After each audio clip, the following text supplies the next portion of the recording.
Welcome to the Malibu studio. I am Lori Corbin, your food and fitness coach. This is my friend and co-host, I'd have to say, Dr. Jonny Bowden. I have worked with Jonny forever, and if you've watched our cholesterol story, you'll know we've had a discussion or two before. A few, yes. Yeah. He's the author of over 15 books about nutrition, and of course our favorite is about cholesterol, which again, you'll see on another segment. But today, probably my most second favorite topic, which is protein. Mm-hmm. Why? Because not that long ago, guys, I had some tests run to find out where I was with heart and lung and all that sort of stuff. And I'm doing great, by the way, which is always awesome. But what was reported to me was I was not eating enough protein, which is why we're talking about it today. Protein is so incredibly important. And Dr. Jonny's going to tell you why. Well, actually, the word protein comes from the Greek meaning of prime importance.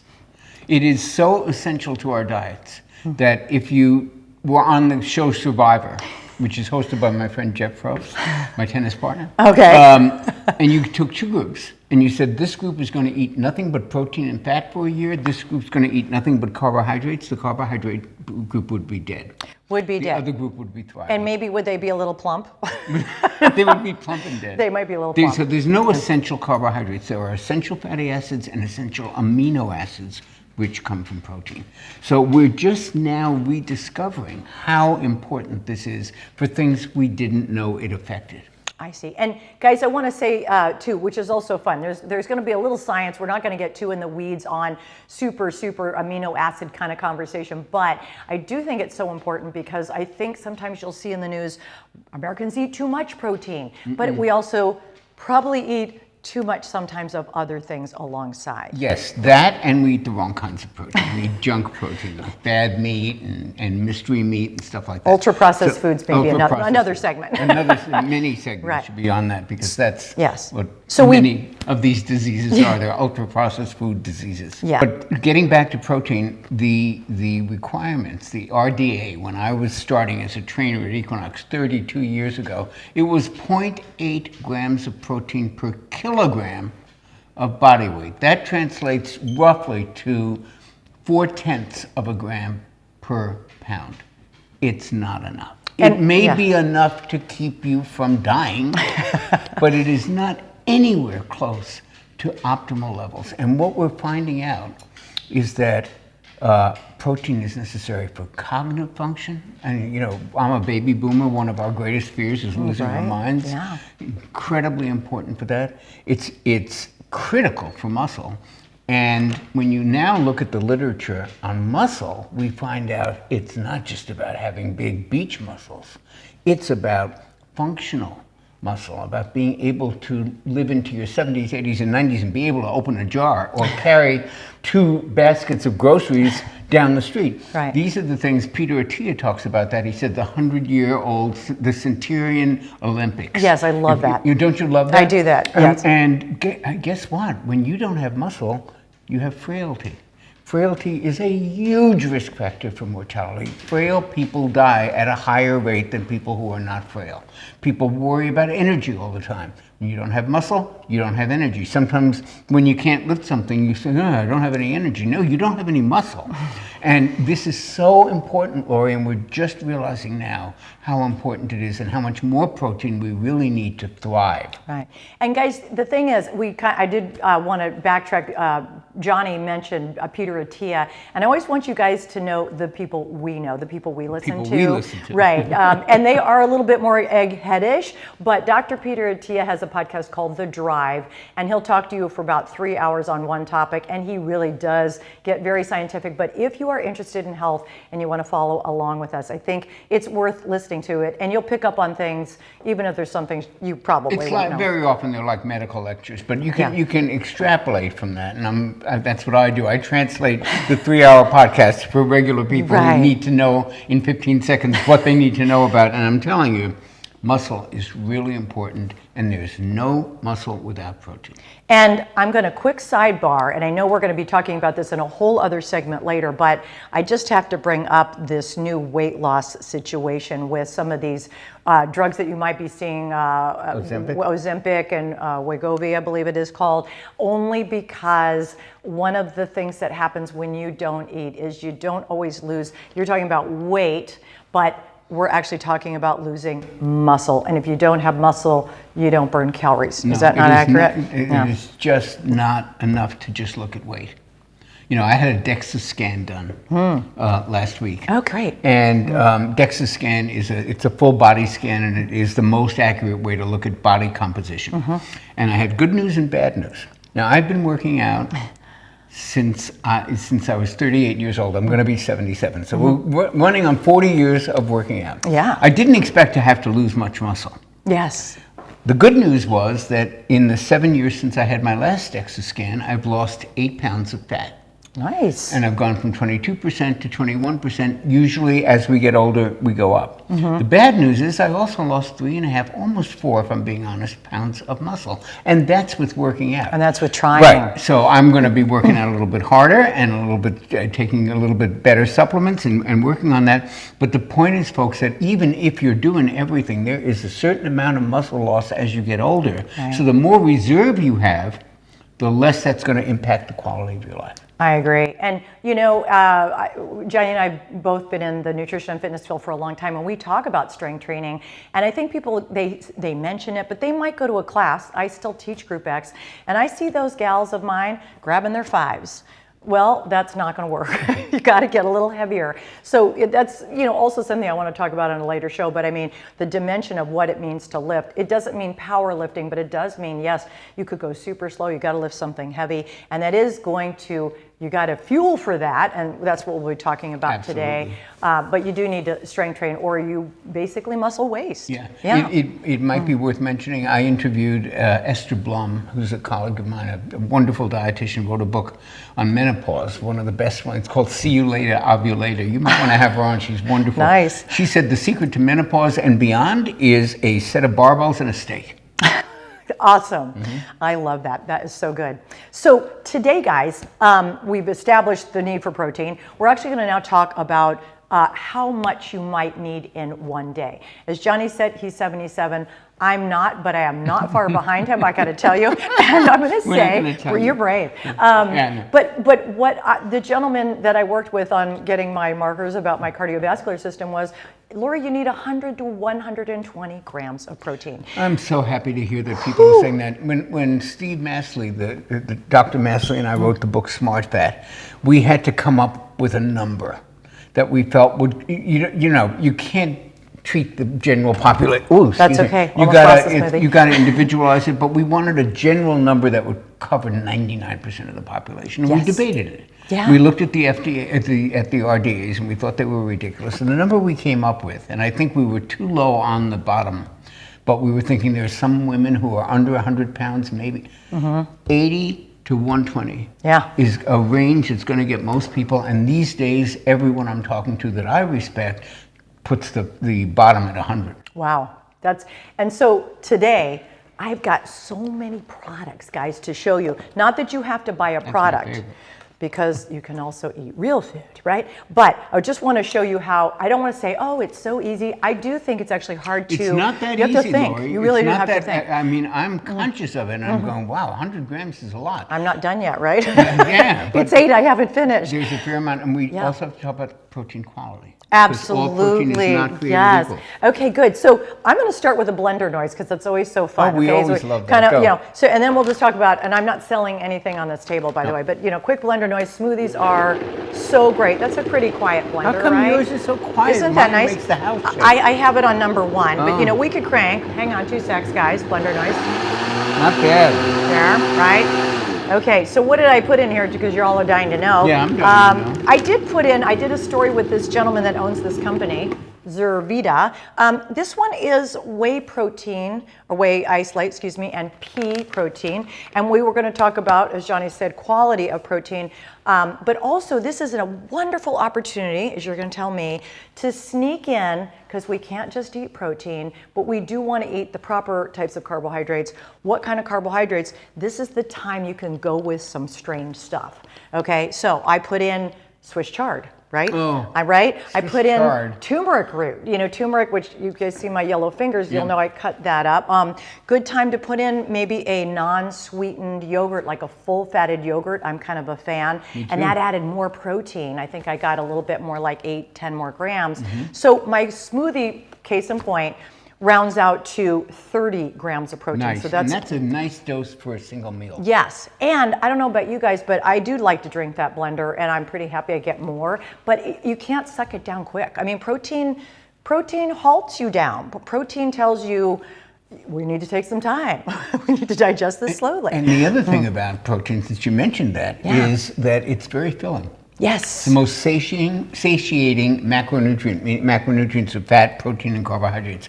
Protein's the most, and that's why when you eat breakfast of bacon and eggs, you are not crawling the walls looking for a snack at 11 a.m. The fuller, longer. It's better for weight loss. And that would scare most people, right? This is what I made. Jonny said, this is what I eat. He gave me a typical day in the Jonny Bowden life. This is eggs with bacon. And I think he wrote down, sometimes I just make a meal of bacon. I do that sometimes. I know, don't send the hate mail. I can explain. I actually did a webinar once, and I put it on YouTube on why a top nutritionist eats bacon for breakfast.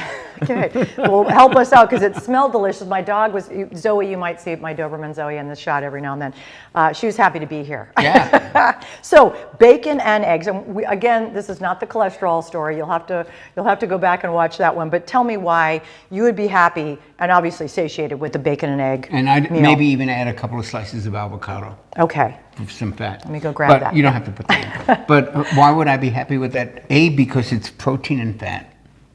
And that is not going to raise my blood sugar. That is not going to put me on the path to insulin resistance and prediabetes and what's now being called cardiometabolic syndrome.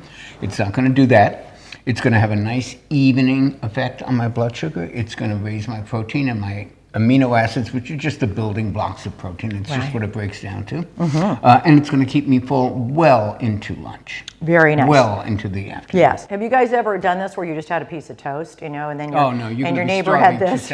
Right. In an hour you're looking. Yeah. And that's, carbohydrates, they do have great mouthfeel. They do break down quickly. They do make us feel good. They also make us hungry. They make us hungry, yes. So I love this. You probably wouldn't be able to go play tennis immediately thereafter, or do you give yourself a little moment with that kind of food? I am intermittent faster, and I play tennis on an empty stomach. Oh, okay. Yeah. And I think you're done with tennis around what, like 2? No. Yeah. I'd be looking around. Yeah. So, and that's kind of an important point, guys, because I think we're all not built the same. We're not expecting you to eat exactly the way Jonny eats. My body wants more carbohydrate than I know. It's no problem. Yeah. And I know problem. a long time ago there was one called, remember The Zone, right? The Zone was sure, kind of Barry Sears. right. Yeah. He wrote the introduction to one of my Oh, did he? Oh, Okay. He did indeed. Well, great guy. I tried the pescatarian version of that, and I'm begging these guys. I had this little cup that maybe they would give you salad dressing in that had my rice, and I'm like, please, sir, may I have more? I really needed some sugar. And that was really a beautiful lunch. I mean, it was a salad, it was a fish, but I just needed more carbohydrate. Yeah, just for me. And let me be clear, because, I'm associated with low-carb diets, but it's not a religion. Yeah.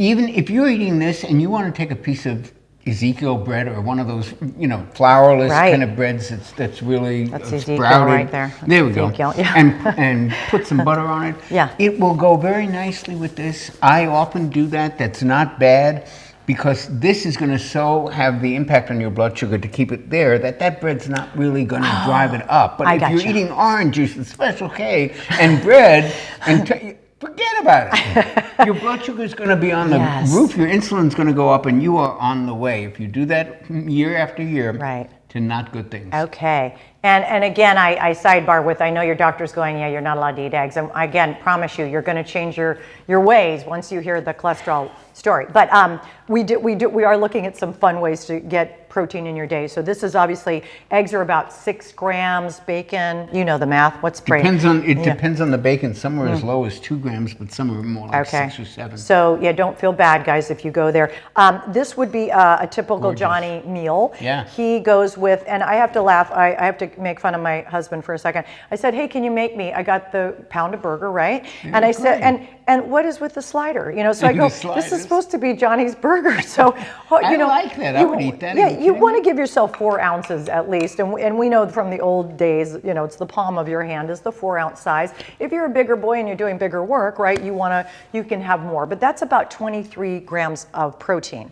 So, and then of course you've got your carbohydrate, that low sugar sense with some feta. Let's remember that people continue to forget these are carbohydrates. Yes. It's not that all carbohydrates are bad. Right. We're talking about ultra-processed foods that convert to sugar in a heartbeat. Yes. This does not. These has information. Slow-burning carbs. Okay, so you get yourself some spinach, or you get some strawberries, feta cheese, all this stuff. So good, yeah. And then again, of course, Johnny's talking about nutrient timing. You know, this isn't like, oh, I want to miss a meal and nutrient and intermittent fast, but rather I planned my dinner at a certain time, and that was yesterday at, let's say, 6 o'clock, right? Whatever.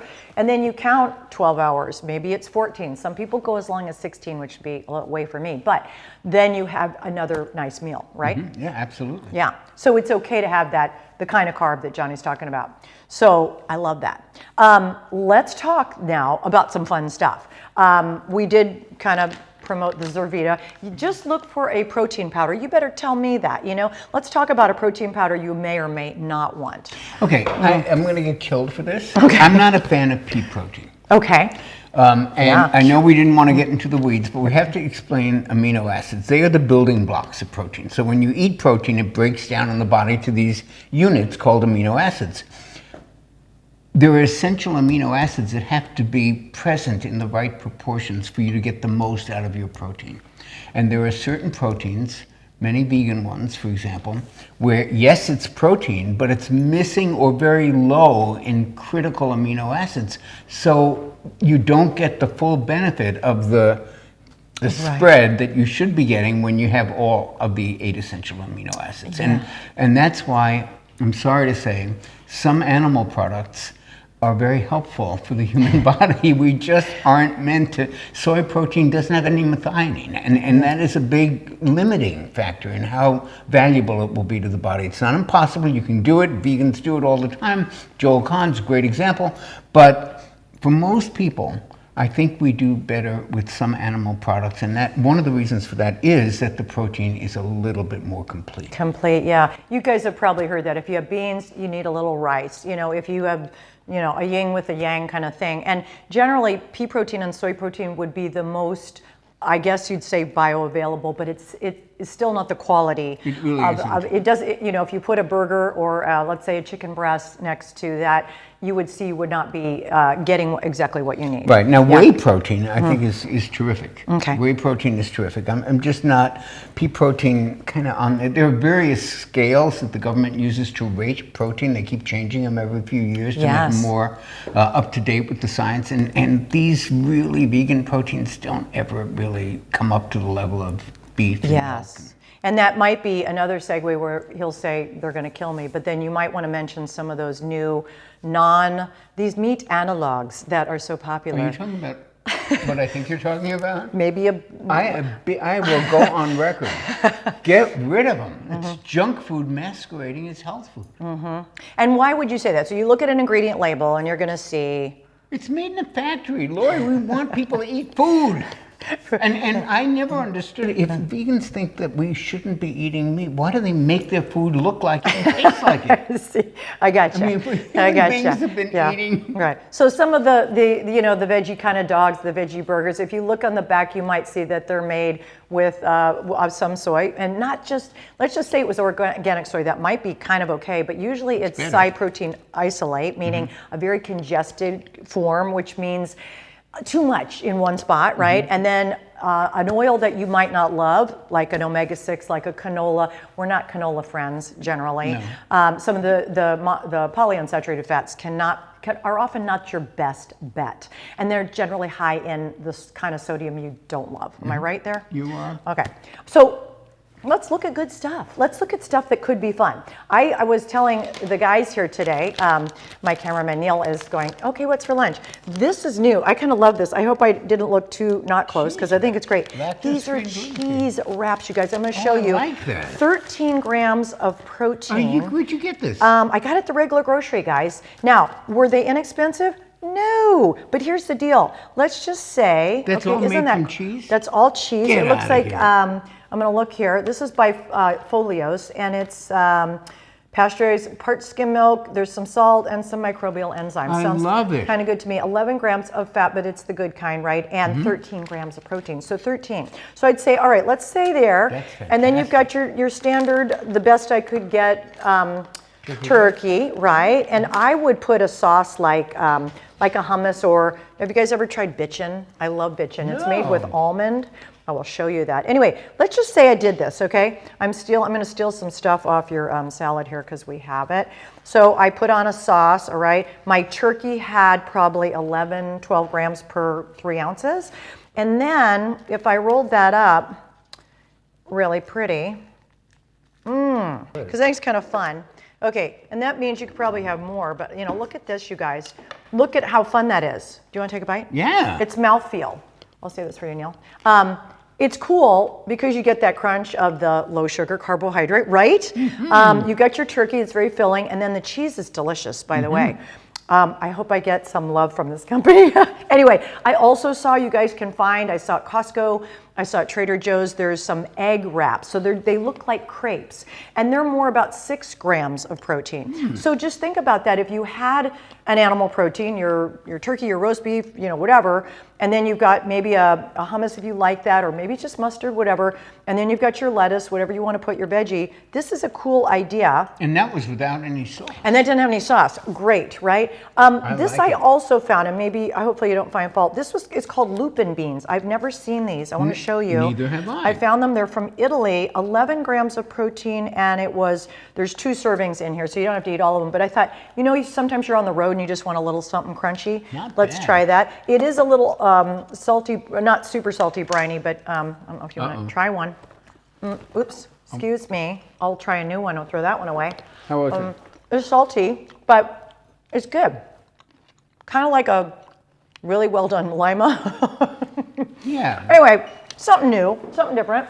And then I also saw, oh yeah, love this. Have you seen these? No. These are egg bites, you guys.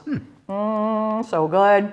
Egg bites. Egg bites. So you don't have explain, please. Cage-free eggs. Okay. Uncured bacon, Monterey Jack cheese, 20 grams of protein. I already like it. I know. And guys, it's easy micro. And I don't think, I'm not a calorie watcher, but 300 total calories, that's your breakfast. 20 grams of protein, that's so good. Yeah. Take pictures of all these. I kind of thought this was fun.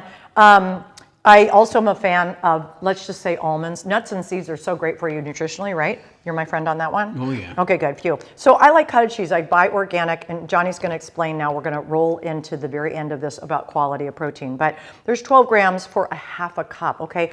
12 grams of protein with almonds, which is also, they've got protein too, you will be satisfied, and that's kind of a nice, yummy snack. If you go into the 7-Eleven, you're like, okay, I'm gonna eat my arm, they have nothing in here, there's always usually cottage cheese and almonds. So I think cottage cheese is underrated. I love cottage cheese. I really do. I know. And I have to say, my mom, when I was 4, and my grandma, she said, you're not leaving the table till you eat this, and I just couldn't wrap my head around these little curdy things. So she, of course, put applesauce on it. That didn't work. I had to go to bed without, sleep, whatever. Had to go to bed early. So now I'm good. Took me a while. Sorry, Mom. So many things combined with that. Yeah. You put berries. Berries good. Yes. So we've made kind of a big mess here, but we're going to wrap it up with the quality. We've mentioned it a little bit, woven it in throughout. If you buy food that is Quality, chances are it is more expensive. I'm going to start off with Jonny saying he will say buy the best and eat less, right? That's exactly what I'm going to say. Yes. I've been saying it for years. I'd rather have 2 grass-fed burgers a week than 7 McDonald's burgers. Yeah, because what your body gets is from these things is information. So it's saying, hey, thanks for the heme iron, right? Thanks for the vitamin C. Thank you for the D. But if it has something with a huge laundry list of ingredients, then your body goes, I'm not really sure. I don't even know what that is. Where does it go, yeah, right? Where are the nutrients? Yeah, but do talk for a moment about grass-fed beef, because I think this is important. 100% grass-fed beef is in a different category than the hamburgers that we get in the restaurants and things. What is distressing to me about this is that now that the manufacturers have figured out that people are aware enough to know that grass-fed is a very different animal and that they want it, they are now putting grass-fed on labels. And I know that those are not grass-fed. No. Here's how they get away with it. Every cow in America is grass-fed for the first 6 months of its life. Oh, I didn't know. So they say grass-fed. Well, of course they're grass-fed. Then they're shipped off to a factory farm where they're fattened on grain, where they live in these little horrible things, where they are fed antibiotics because they get sick from living in those little slot. And that, but they were grass-fed for 6 months. Oh. You need 100% grass-finished. How do you know then? How do you know? Well, they're supposed to say grass-finished. Okay. They're supposed to say at least 100% grass-fed and grass-finished, meaning I've spoken to vets about this. What they do is they do all the right stuff, and for the last 3 months they fatten them up on corn. Yes. Well, then you just undone all the great things you did by raising the cow in a humane way. And can you do 100% organic and have it be organic grain finish? Yes. So so you could still have that cheat wagon. Yeah. Still cheating. That's cannot. disappointing. I'm so to say disappointed. that, Okay, I do know Bill Nyman. There's a few brands that you can count on, and sometimes there's companies. You've probably seen these Crowd Cow or Butcher Box or some of these where they'll show you videos of the farmer. They're good. They do that in Europe. I love that. Do you know that on the barcode in places like Denmark, you can actually see the farm on which the cow was raised? I love that. Yeah. So guys, that is what we were chatting about today. I think, did we leave anything out? No, we didn't. Except eating. Except these guys are clapping because we're going to eat now. Thank you so much. The dog and I are drooling. Yes, my Doberman has an eye on this. So my takeaway here from Jonny is we do need protein. It's an important component in our day. We should most likely, all of us, be getting at least 100 grams of protein. Is a good number. You do want to find the best quality of protein, and don't be afraid to slip in a few really high quality carbohydrates. So I'm Lori Corbin, food and fitness coach Lori Corbin with Dr. Jonny Bowden. I thank you so much for joining us. Please don't be afraid to DM me on Lori Corbin TV and Jonny Bowden. It's also on Insta and wherever you'll find at Jonny Bowden. And let us know what you think and what you'd like to see more of, and we will see you again real soon.